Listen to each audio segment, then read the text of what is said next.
Netanagri is brought to you by Pagar Khata. Download the app now.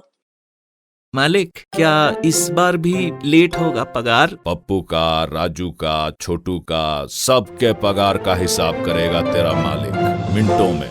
वो कैसे? पगार खाता के आकर्षक फीचर्स के साथ, क्योंकि स्टाफ खुश रहेगा तभी तो बिजनेस आगे बढ़ेगा।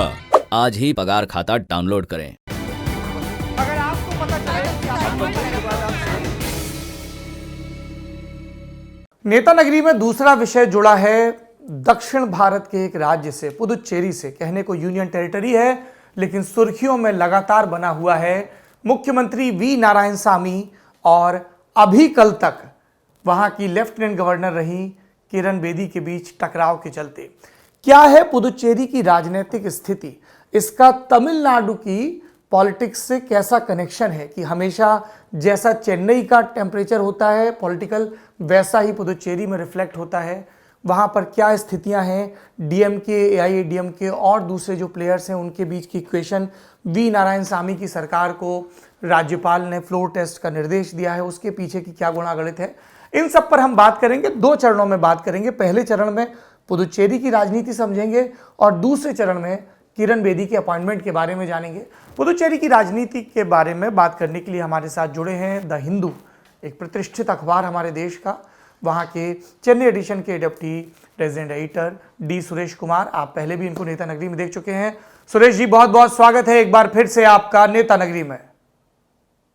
नमस्कार। नमस्कार सर, सबसे पहले तो ये बताइए कि ये पुदुचेरी में हो क्या रहा है? ये जो एकदम से कांग्रेस वाले इस्तीफा देने लगे और सब डामाडोल होने लगा, नंबर गेम, क्या हुआ वहां पर एग्जैक्टली?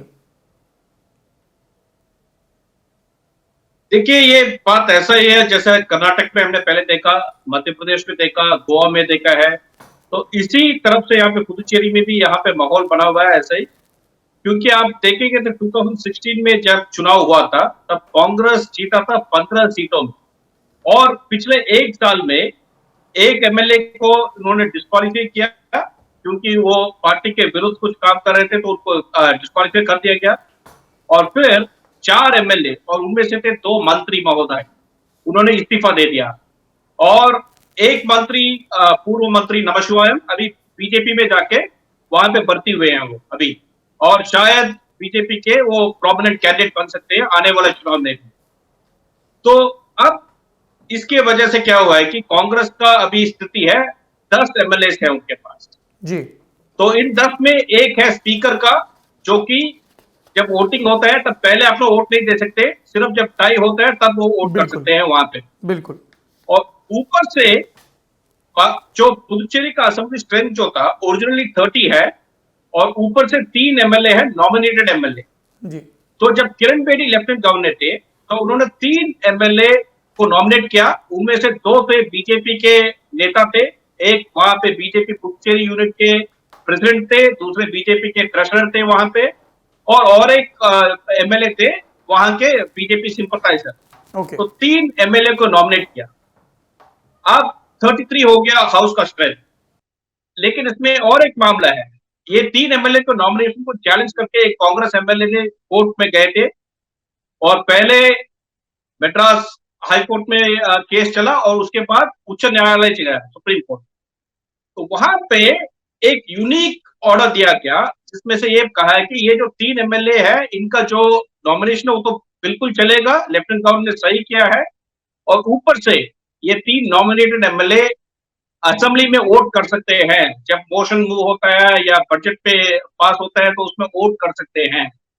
आप देखेंगे तो बाकी के देश में जहां पे कहीं भी नॉमिनेटेड एमएलए हैं जो एंग्लो इंडियन कम्युनिटी के और कुछ कम्युनिटी के, उनको वोटिंग राइट्स नहीं दिया जाता है।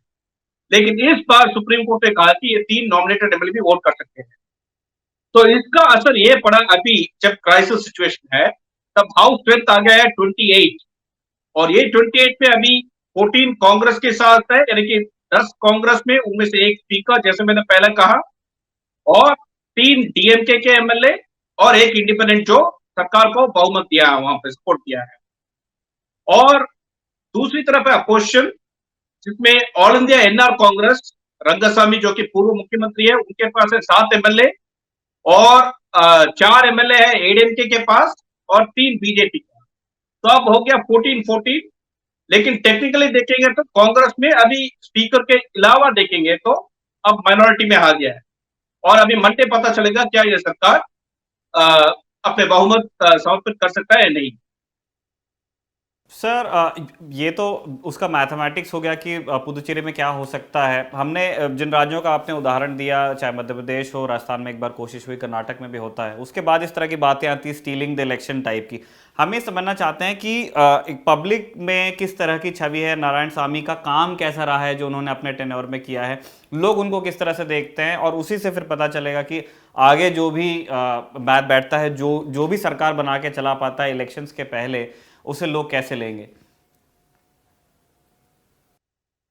देखिए, ऐसा है कि पिछले 4.5 साल में वहां पे जो एडमिनिस्ट्रेशन है वो पूरी तरह से चालू नहीं रहा, क्योंकि बिल्कुल एक तरफ नारायणसामी चीफ मिनिस्टर और दूसरी तरफ लेफ्टिनेंट गवर्नर किरण बेदी उस समय के, उन दोनों के बीच रिश्ता सही नहीं था।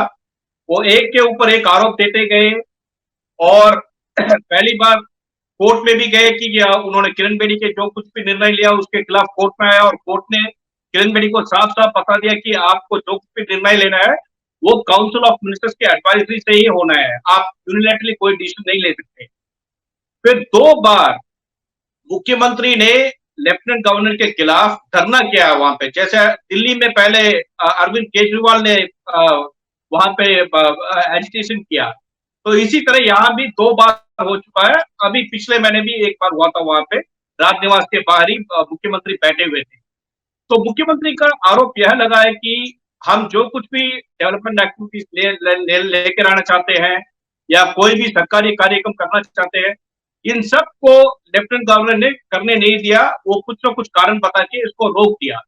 तो उनका पिछले 4 साल में आप राजनीति देखेंगे तो उन्होंने अपोजिशन को तो छोड़ दिया, एएनआरसी एडीएमके को तो छोड़ दिया, उनका फोकस रहा किरण बेदी को। तो किरण बेदी को एक विलन करके प्रोजेक्ट किया था उन्होंने, लेकिन जनता को वो यही देखेगी क्या सरकार सही किया है या नहीं, कार्यक्रम सही हुआ है या नहीं।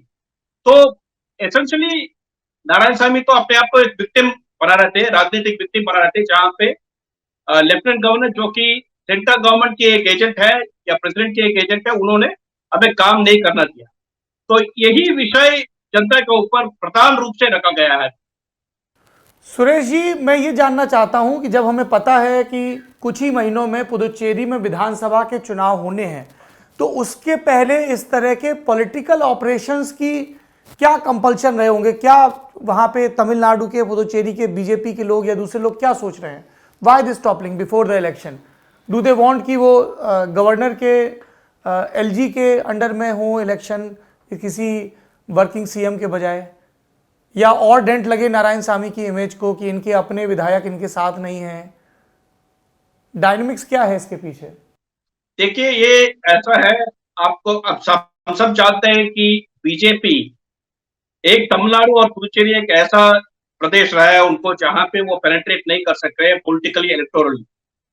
तो उनको यहाँ पे जो द्रविडियन मूवमेंट जो है तमिलनाडु में स्ट्रांग है, और पुदुचेरी में कांग्रेस और द्रविडियन पार्टी दोनों बहुत स्ट्रांग है। यहाँ तक कि एक बार प्रधानमंत्री नरेंद्र मोदी ने कहा कि ये जो पुदुचेरी की नारायणसामी सरकार जो पुदुचेरी में है, वो सिर्फ एक कांग्रेस का नमूना सरकार बन जाएगा सारे देश में, यानी कि वो कांग्रेस मुक्त भारत की बात कर रहे थे उस समय। तो वो ऐसा मैसेज भेजना चाहते हैं कि हम, हाँ, ये तमिलनाडु में तो डायरेक्टली नहीं आ सकते, लेकिन अभी पुदुचेरी में कांग्रेस के अपने आप उनके विधायक जो है वो इस्तीफा दे रहे हैं, तो कांग्रेस के ऊपर उनको भरोसा नहीं है, तो इसलिए वो इस्तीफा दे रहे हैं, ऐसा एक इमेज प्रस्तुत करना चाहते हैं। और ऊपर से आप देखेंगे तो अभी जब किरण बेदी को उन्होंने रिकॉल कर दिया राष्ट्रपति ने, तो इमीडिएटली वहां पे तमिलिसाई सौंदरराजन को डाला है लेफ्टिनेंट गवर्नर इंचार्ज करके। तो तमिलिसाई सौंदरराजन के बारे में एक बैकग्राउंड हमें अभी याद में रखना है। वो तेलंगाना गवर्नर बनने, तमिलनाडु के स्टेट बीजेपी यूनिट के प्रेसिडेंट थे 4-5 साल। तो और वो वहां पे एक तमिलियन के रूप में जा रहे हैं, एक तमिल औरत के जा रहे हैं।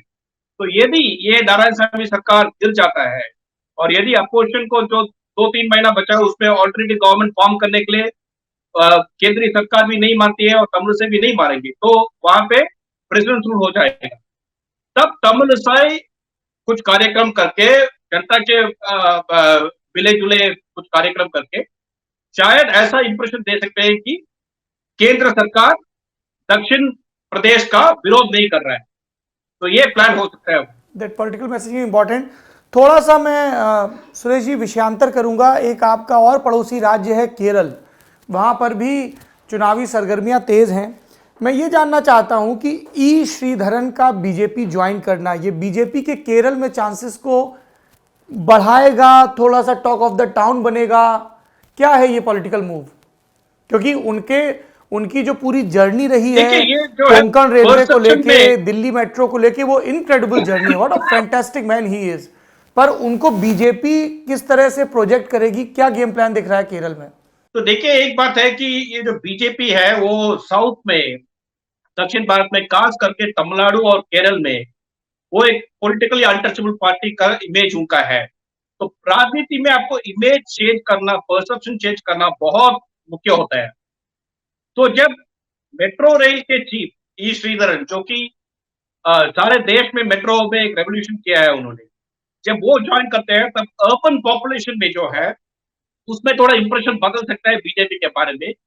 और आपको देखना है कि श्रीधरन ने कहा कि मैं कांग्रेस सरकार से कांग्रेस सरकार में काम किया हूँ, बीजेपी में काम किया हूँ, लेकिन सिर्फ मेरे को यही भरोसा देता है कि नरेंद्र मोदी ही डेवलपमेंट दे सकते हैं केरल में भी, क्योंकि यहाँ के यूडीएफ और एलडीएफ वो नहीं दे सकते। तो डेवलपमेंट को वो प्रधान रूप से रख रहे हैं। तो ऐसे रखने में जो अर्बन पॉपुलेशन है, अर्बन वोटर्स है, उनका इंप्रेशन चेंज कर सकता है। तो और ऊपर से ये जो बीजेपी अनटचेबल पार्टी का इमेज है वो थोड़ा क्लाउड हो सकता है। सुरेश जी बहुत बहुत शुक्रिया ये सारी जानकारी, सारा विश्लेषण हमारे साथ शेयर करने के लिए। तमिलनाडु में भी चुनाव की आहट आ रही है, तो जल्द ही हम फिर से आपके दरवाजे पर दस्तक देंगे तमिलनाडु की पॉलिटिक्स पर चर्चा के लिए। फिलहाल के लिए बहुत बहुत शुक्रिया। धन्यवाद। निखिल, ये सिक्के का एक साइड है जिसमें हम एक यूनियन टेरिटरी है, और ईमानदारी से बताऊं जिसकी पॉलिटिक्स के बारे में इतने डिटेल में चर्चा कभी नहीं हुई होगी in my limited knowledge of politics. लेकिन किरण बेदी का वहाँ पर जाना, वी नारायणसामी चूंकि एक नोन फेस रहे हैं क्योंकि वो यूपीए सरकार में मंत्री रहे हैं, दोनों के बीच के टकराव की खबरें आती थी, किस तरह के फैसले हो रहे हैं, और इसलिए मुझे लग रहा है कि बिल्कुल छोटा यूटी है लेकिन उसकी टॉपलिंग को लेकर, वहाँ के पॉलिटिकल इक्वेशन को लेकर इतनी बात हो रही है। पर मुझे लगता है इसमें सबसे इम्पॉर्टेंट चीज़ ये है कि why was Kiran Bedi acting like this? ऊपर से इंस्ट्रक्शंस थे या she was doing it on her own? तो मुझे लगता है इन सवालों के जवाब के लिए हमें अपने अगले एक्सपर्ट की तरफ चलना चाहिए before you add something to it. नहीं, मतलब एग्जैक्टली इसी नेचर की मतलब क्वेरी थी, आपने कह दिया इसलिए फिर मैं शांत रह गया कि हमारे यहाँ गवर्नर्स और लेफ्टिनेंट गवर्नर्स हैं, वो कैसे काम करते हैं वो कोई सीक्रेट तो है नहीं, ठीक है, और वो कोई बहुत अपनी समझ या अपने स्टाइल ऑफ वर्किंग का परिचय भी देते हैं, ऐसा भी नहीं है। जिसकी दिल्ली में सरकार उसी हिसाब से सब चलता है, उस हिसाब से काम होता है। तो ये मेरे पास इसको साबित करने के लिए कोई मतलब तथ्य नहीं है, लेकिन बिना ब्रीफ के किरण बेदी इतने आगे तक चली जाए, क्योंकि आप देखिए ना, उन्होंने अभी नहीं बनी है राज्यपाल या तीन, अगर ऐसा होता कि उनके इंडिविजुअल स्टाइल की वजह से किसी तरह की कोई प्रॉब्लम होती तो ये चीज़ बहुत जल्दी स्पॉट की जाती दिल्ली में। बहुत अलर्ट दिल्ली है फिलहाल, तो वो इतना मतलब किसी को जिसको कहते हैं ना गोइंग साउथ नहीं करने देते अगर वो उनके हिसाब से काम नहीं हो रहा होगा। तो मुझे ऐसा लगता है कि कोई इमीडिएट वजह रही होगी जिस वजह से ये फैसला लिया। चलिए वजह पता करने की कोशिश करते हैं। नेतानगरी में हमारे साथ जुड़ रहे हैं वरिष्ठ पत्रकार संतोष कुमार, जिनकी कई किताबें आ चुकी हैं, खासतौर पर कैसे नरेंद्र मोदी और अमित शाह की जोड़ी ने, भाजपा ने 2019 का चुनाव जीता और उसके पहले पर भी, और वो इंडिया टुडे से जुड़े रहे हैं, कई प्रतिष्ठानों से जुड़े रहे हैं। सुनते हैं उनसे क्या है किरण बेदी को सबसे पहले 2015 में, आजकल लेटरल एंट्री की बड़ी बात होती है, वो एक बिल्कुल नया प्रयोग किया था भाजपा ने, लेटरल एंट्री सीधे सीएम कैंडिडेट, और वो प्रयोग किसके दिमाग की उपज था, क्या रहा, सब सवाल जानते हैं। संतोष जी को जोड़िए हमारे साथ। भाई संतोष जी, इधर उधर की बात नहीं करते हैं, सीधा मुद्दे पर आते हैं। किरण बेदी को क्यों हटाया गया पुदुचेरी के उपराज्यपाल के पद से?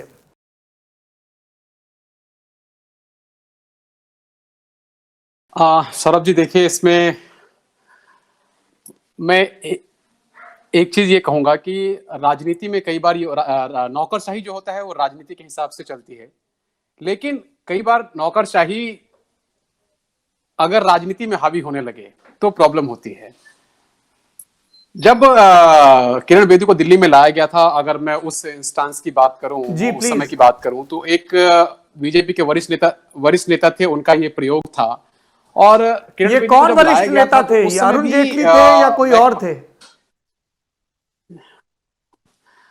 उस समय दिल्ली को बहुत करीब से अरुण जी देखते थे, तो ये एक उनका प्रयोग था। तो उस समय चूंकि आम आदमी पार्टी दिल्ली में जिस तरीके से अरविंद केजरीवाल आगे बढ़ रहे थे, तो उनको कमजोर करने के लिए, उनको घेरने के लिए हम कह सकते हैं कि उसकी एक कोशिश थी कि एक प्रयोग किया जाए, क्योंकि दिल्ली में उस तरीके का कद्दावर नेता उस समय उनके पास नहीं था, तो वो चाह रहे थे क्या आए।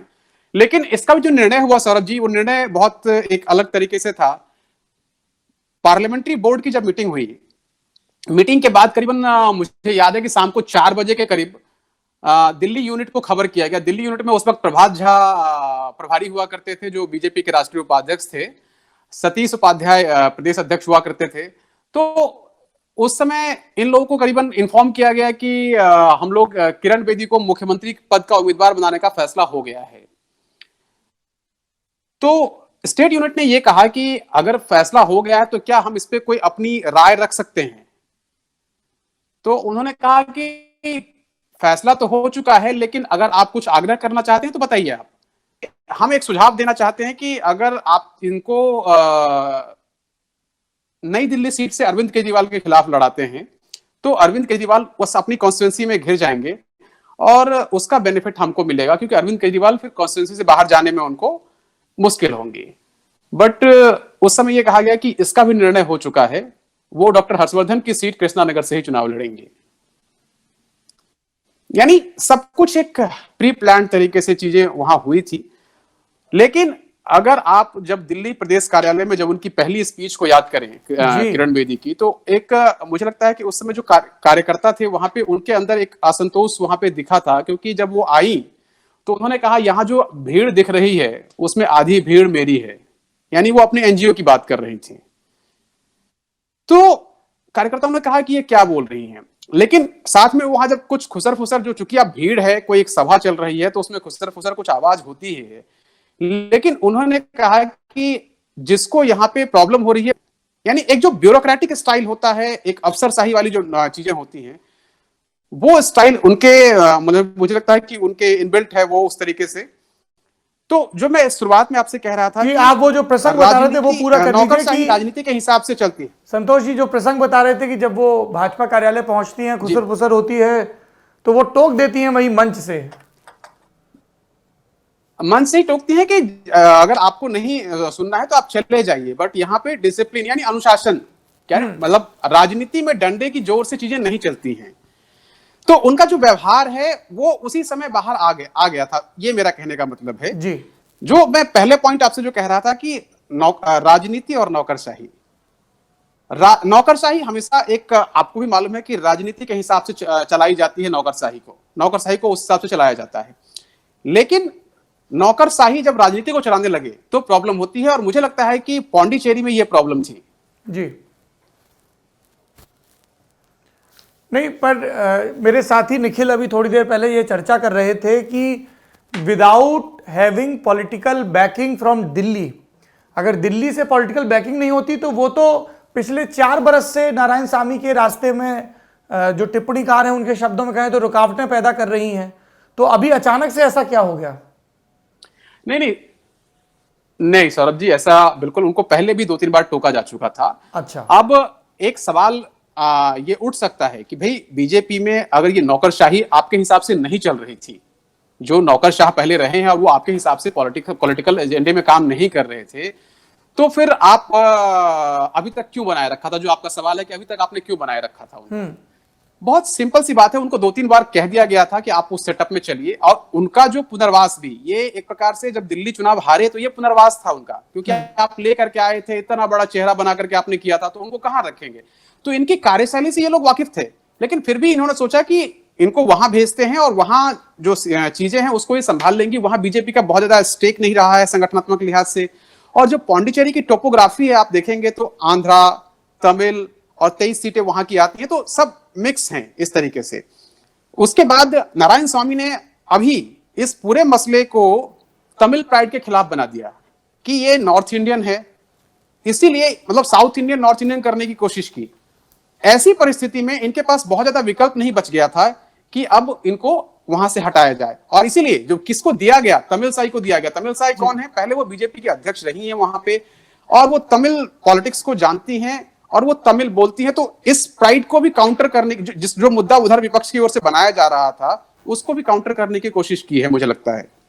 सर इसी चीज़ पे मतलब आगे बढ़ते हुए हम ये समझना चाहते हैं, जैसे एक क्योंकि किरण बेदी दिल्ली से ही गई थी तो दिल्ली से ही एक तुलना है। दिल्ली में भी एक पॉपुलर सीएम जो इलेक्शन जीत के आते हैं और एक एक्टिव लेफ्टिनेंट गवर्नर वाली लड़ाई बहुत लंबी खींची है, और एक समय बाद ये देखा गया कि एक नॉन कन्फ्रंटेशनल हो जाती हैं दोनों साइड्स, जब अरविंद केजरीवाल एक तरह से समझ लेते हैं चीज़ों को कि वो ऐसे काम कर नहीं पाएंगे। अब वो बार्गेन कहाँ स्ट्राइक होता है वो एक दूसरी बात है। ऐसा कोई बार्गेन पुदुचेरी में क्यों नहीं स्ट्राइक हो पाया है? मतलब एक कारण को आपने हिंट कर दिया है कि किरण बेदी के पास अपना स्टाइल ऑफ वर्किंग था। क्या और कोई वजह थी नारायण स्वामी की तरफ से, या जिनके बारे में हमने अभी तक बात नहीं की है, कि वहाँ पे कोई समझौता हो ही नहीं पाता है इन 4 सालों में? नहीं, देखिए, मुझे लगता है कि मुझे जहां तक मेरी जानकारी है, वहां जो 3 नॉमिनेट किए गए थे, आपको याद होगा, तो उसमें भी जो पार्टी की ओर से जो नाम सजेशन दिया गया था, उस सजेशन को फॉलो करने के बजाय उन्होंने पार्टी से ही, लेकिन उन्होंने अपनी मर्जी से, जो पार्टी के सिंपैथाइजर हैं, उन्हीं में से 2 को अपने तरफ से कर दिया उन्होंने। तो इनकी वर्किंग में ये एक दिक्कत रही है कि ये पूरी तरीके से उसको नहीं मानती थी और एक अपने सेट रूल के साथ वो करती थी। लेकिन इन्होंने सोचा था कि वहां कोई बहुत बड़ी चीज नहीं है।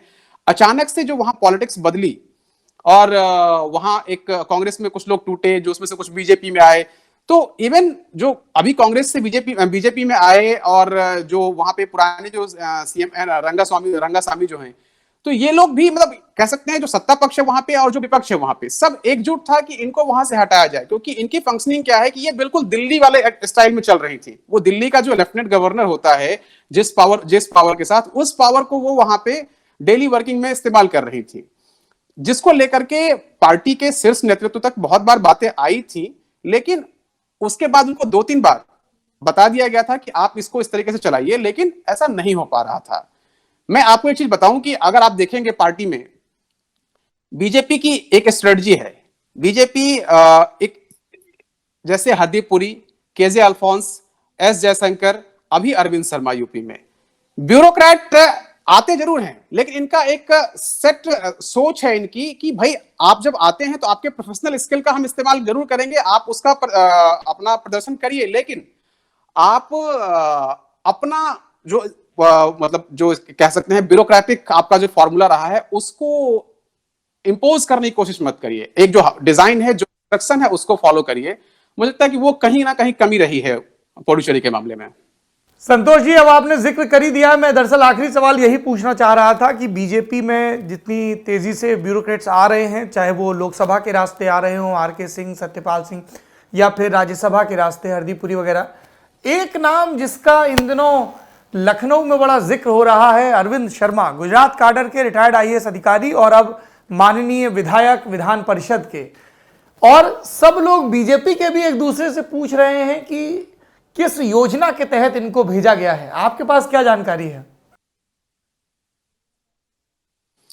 देखिए, उनके बारे में बहुत चीजें जाहिर हैं कि वो गुजरात के समय से अभी जो मौजूदा प्राइम मिनिस्टर हैं उनके बहुत करीब अधिकारी रहे हैं, परफॉर्मिंग अधिकारी रहे हैं। अभी उनको एमएसएमई में सेक्रेटरी बनाया हुआ था, वहां से उन्होंने वीआरएस लिया और अभी वो बीजेपी की पॉलिटिक्स में आए हैं। निश्चित तौर से ये मुझे लगता है कि प्राइम मिनिस्टर मोदी की जो परफॉर्म करना, यानी जमीन पे डिलीवर करना, उस स्ट्रेटजी के तहत उनको लाया गया है कि वहां जो चीजें यूपी के अंदर चल रही हैं, और 2022 में चूंकि वहां चुनाव है और यूपी नो डाउट विधानसभा के लिहाज से भी और लोकसभा के लिहाज से बहुत ही इंपॉर्टेंट है चूंकि प्राइम मिनिस्टर खुद उस स्टेट को प्रतिनिधित्व करते हैं वाराणसी कॉन्स्टिट्यूंसी से, तो वो चाहते हैं कि यूपी हमारा कहीं से भी कमजोर ना हो। तो वो पूरी तरीके से कह सकते हैं एक चाक चौबंद चीजों को करने के लिए कहीं भी पॉलिटिकली वो ढीलापन ना आ जाए। कई बार क्या होता है कि सत्ता के रॉ में सत्ता का एक जो अपना एक नेचर होता है उसमें आप ना आ जाएं।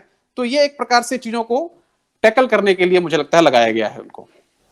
चलिए, राजनीतिक चुस्ती फुर्ती सब लोग बनाए रखना चाहते हैं। संतोष जी, आप हमारे साथ जुड़े, बहुत बहुत शुक्रिया। आगे भी आपसे यूं ही हम अपने हिस्से का ज्ञान लेते रहेंगे। Thank you so much.